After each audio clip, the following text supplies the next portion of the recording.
Salam saudaraku, semoga kita semua dalam keadaan sehat dan penuh sukacita dalam Tuhan. Kita akan merenungkan firman Tuhan, sebelumnya kita berdoa. Bapa di surga, sebentar lagi kami akan mendengarkan dan merenungkan firman-Mu. Kiranya Roh-Mu yang kudus menerangi hati dan pikiran kami, agar kami memahami firman-Mu hanya di dalam kebenaran-Mu saja. Dalam nama anak-Mu Tuhan Yesus Kristus kami berdoa.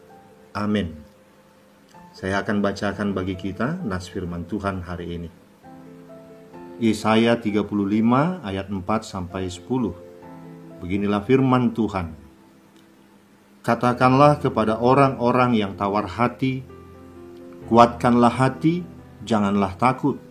Lihatlah, Allahmu akan datang dengan pembalasan dan dengan ganjaran Allah. Ia sendiri datang menyelamatkan kamu. Pada waktu itu, mata orang-orang buta akan dicelikan, dan telinga orang-orang tuli akan dibuka. Pada waktu itu, orang lumpuh akan melompat seperti rusa, dan mulut orang bisu akan bersorak-sorai. Sebab mata air memancar di padang gurun, dan sungai di padang belantara. Tanah pasir yang hangat akan menjadi kolam, dan tanah gersang menjadi sumber-sumber air. Di tempat serigala berbaring akan tumbuh tebu dan pandan. Di situ akan ada jalan raya yang akan disebutkan jalan kudus. Orang yang tidak tahir tidak akan melintasinya, dan orang-orang pandir tidak akan mengembara di atasnya. Di situ tidak akan ada singa, binatang buas tidak akan menjalaninya dan tidak akan terdapat di sana. Orang-orang yang diselamatkan akan berjalan di situ, dan orang-orang yang dibebaskan Tuhan akan pulang dan masuk ke Sion dengan bersorak-sorai. Sedang sukacita abadi meliputi mereka. Kegirangan dan sukacita akan memenuhi mereka. Kedukaan dan keluh kesah akan menjauh. Demikian firman Tuhan.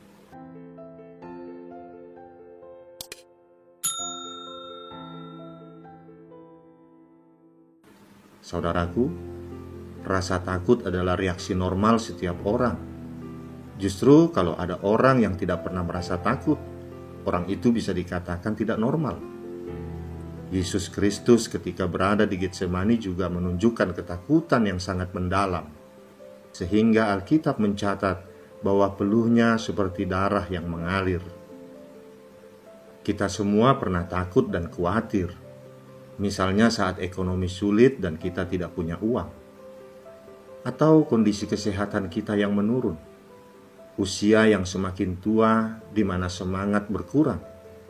Banyak hal yang menjadi faktor kekhawatiran dan ketakutan.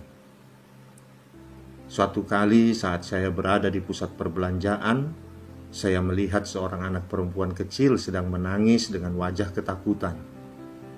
Saya menebak bahwa ia terpisah dari keluarganya. Lalu saya dekati dia, bermaksud memberikan rasa aman padanya. Setelah dia menyebutkan namanya, saya mengajaknya mencari orang tua dan kakak-kakaknya yang tadi bersamanya. Saat saya menggendongnya, dia masih tetap menangis ketakutan. Saya menggendongnya untuk memberi rasa aman, sekaligus agar dia melihat kalau orang tuanya ada di sekitar kami, atau keluarganya dapat melihat kami. Kami berjalan menuju bagian informasi. Lalu petugas di sana mengumumkan tentang anak itu. Tidak lama kemudian, kedua orang tuanya beserta 3 orang kakaknya datang menjemputnya. Walau air matanya masih tetap mengalir di pipinya, namun wajah anak kecil itu menunjukkan bahwa dia senang sekali dapat bertemu kembali dengan mereka. Saudaraku, kehadiran orang tua, orang yang kita sayangi, orang yang kita percaya di dekat kita, dapat membuang rasa takut. Kita pun selalu rindu agar Tuhan memberikan suatu tanda kepada kita bahwa Dia berada di dekat kita. Dan kadangkala kita bisa merasakan bahwa Tuhan memberikan tanda itu. Dia mengharapkan agar kita percaya akan janji-janjinya, yaitu bahwa Dia akan menyertai kita. Tak peduli betapa takutnya keadaan kita. Saudaraku, Saat firman ini disampaikan oleh Nabi Yesaya, kerajaan Yehuda sedang berada dalam ancaman kerajaan Asyur, negara tetangga yang sangat kuat. Namun Nabi Yesaya menyadari bahwa yang sesungguhnya mengancam kehidupan Yehuda bukanlah kekuatan Asyur, tetapi dosa bangsa Yahudi sendiri. Karena bangsa itu tidak taat dan kurang percaya pada Tuhan, baik dengan kata-kata maupun dengan perbuatan.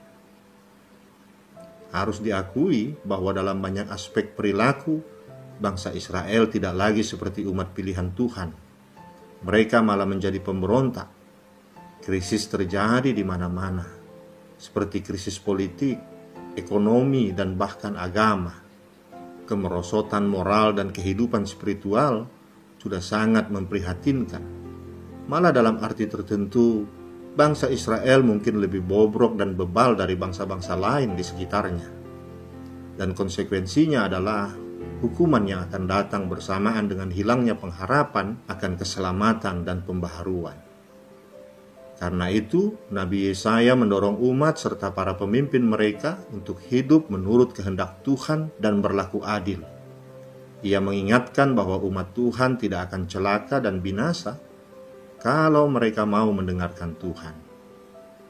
Seiring dengan ancaman hukuman Tuhan yang memang bukan sekedar omong kosong itu, ternyata Tuhan juga adalah pengasih dan setia. Tuhan yang akan menghukum itu adalah juga Tuhan sumber hidup yang menerbitkan dan mengembalikan segala sesuatu menjadi baru dan indah. Kasih dan setia Tuhan itulah yang mengembalikan pengharapan umat. Pengharapan yang sempat layu dan kering kini diganti dengan suatu janji yang menyatakan bahwa Tuhan berpihak pada mereka. Kengerian akan diganti dengan kesukaan. Kebinasaan akan ditaklukkan oleh kehidupan baru.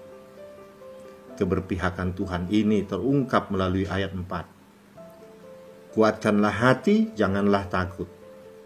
Lihat, Allahmu akan datang dengan pembalasan dan dengan ganjaran Allah. Ia sendiri datang menyelamatkan kamu. Ada kesembuhan, pemulihan hubungan, perubahan alam, kedamaian, pembaruan kondisi hidup. Janji ini tidak dibatasi oleh lingkup jasmani dan rohani saja, melainkan janji yang berdimensi kekal. Ia menembus batas-batas keberadaan manusia. Ini suatu sukacita besar. Sukacita besar ini diungkapkan paling tidak dalam 4 gambaran. Yang pertama, sukacita besar karena Tuhan sendiri akan membuat suatu pemulihan dan pembaruan yang sangat signifikan dalam diri umatnya, yang tidak mungkin dikerjakan oleh manusia. Perubahan dan pembaruan ini terungkap lewat ayat 5 dan 6a. Pada waktu itu, mata orang-orang buta akan dicelikan, dan telinga orang-orang tuli akan dibuka. Pada waktu itu, orang lumpuh akan melompat seperti rusa, dan mulut orang bisu akan bersorak-sorai. Akan terjadi pemulihan dalam kehidupan bangsa itu. Mereka yang selama ini buta tidak melihat perbuatan-perbuatan Tuhan dalam kehidupannya, dan yang tidak mau mendengar suara Tuhan, akhirnya akan terbuka mata dan telinga mereka, dan menyadari betapa kasih setia Tuhan senantiasa menyertai kehidupannya. Kedua, sukacita besar karena Tuhan sendiri akan membuat alam menjadi sumber kehidupan dan kesegaran. Tuhan akan memulihkan tanah mereka, sehingga bisa kembali subur dan menjadi sumber penghidupan yang layak. Pekerjaan Tuhan ini terungkap melalui ayat 6b dan 7. Sebab mata air memancar di padang gurun, dan sungai di padang belantara. Pasir yang hangat akan menjadi kolam, dan tanah kersang menjadi sumber-sumber air. Di tempat serigala berbaring akan tumbuh tebu dan pandan. Kiasan ini ingin menekankan pemulihan dan pembaruan tersebut akan terus berlanjut. Mereka akan bersuka cita, bukan hanya dalam kehidupan pribadi-pribadi, tetapi juga dalam kehidupan masyarakat secara umum. Sumber-sumber penghidupan akan kembali terbuka, sehingga sukacita besar akan mewarnai kehidupan mereka. Yang ketiga, Sukacita besar karena Tuhan sendiri akan menghantarkan orang-orang yang diselamatkannya memasuki jalan kudus, jalan menuju tempat suci, jalan menuju pada keselamatan. Yesaya meyakinkan mereka bahwa Tuhan sendiri yang akan datang menyelamatkan bangsa itu dari ancaman bangsa-bangsa asing. Bersama Tuhan, mereka akan memperoleh ketenangan dan kenyamanan. Yang keempat, sukacita besar karena sukacita itu bersifat abadi. Sukacita itu bukan sukacita sesaat, bukan sporadis, dan bukan juga sukacita semu, melainkan sukacita nyata yang abadi. Saudaraku, nubuat tentang Tuhan yang datang untuk menyelamatkan umatnya ini kadang-kadang dialamatkan kepada beberapa orang dalam sejarah Israel yang dianggap sebagai tangan Tuhan untuk mendatangkan sukacita dan keselamatan bagi umatnya. Tetapi satu-satunya penggenapan yang penuh, sempurna, dan kekal adalah melalui kedatangan Tuhan Yesus ke dunia yang dengan jelas mengungkapkan misinya. Dalam Lukas 4 ayat 18-19 Tuhan Yesus berkata, "Roh Tuhan ada padaku, oleh sebab Ia telah mengurapi aku untuk menyampaikan kabar baik kepada orang-orang miskin, dan Ia telah mengutus aku untuk memberitakan pembebasan kepada orang-orang tawanan dan penglihatan bagi orang-orang buta, untuk membebaskan orang-orang yang tertindas, untuk memberitakan tahun rahmat Tuhan telah datang." Saudaraku, dalam kehidupan ini ada banyak hal yang dapat menyebabkan kita ketakutan dan kehilangan sukacita, seperti duka cita dan kesedihan karena kehilangan orang-orang yang dikasihi, perasaan tertolak, marah, iri hati, kebencian, permusuhan, dendam, kekecewaan, tekanan kondisi ekonomi yang sulit, rumah tangga yang hancur, dan lain sebagainya. Ketika kita hidup di tengah-tengah situasi yang tidak menentu, penuh ancaman, bahaya, dan penderitaan, bekerja di bawah tekanan orang lain, hidup bergereja dan beribadah di tengah-tengah ketidakpastian keamanan, melihat orang-orang yang dengan jelas menyalahgunakan kekuasaan, wewenang, dan jabatan demi kepentingan diri sendiri, melihat orang-orang memperjualbelikan hukum. Dalam menghadapi situasi seperti ini, seringkali kita menjadi tawar hati dan takut, bahkan cenderung menjadi putus asa dan bersikap apatis. Namun dalam kondisi yang demikian, firman Tuhan mengingatkan kita, jangan takut, kuatkan hatimu, sebab ada tangan Tuhan yang sanggup melepaskan kita dari segala macam tekanan apapun, asalkan kita mau membuka mata untuk melihat perbuatan-perbuatannya yang ajaib, dan mau mendengar firman-Nya setiap waktu. Keselamatan yang dari Tuhan akan membawa pemulihan dan pembaruan bagi kita. Bukan hanya secara pribadi, tetapi lebih luas lagi, Tuhan sanggup memulihkan bangsa kita, mencelikkan mata rohani yang buta, membuka telinga yang tidak mau mendengar kebenaran firman Tuhan.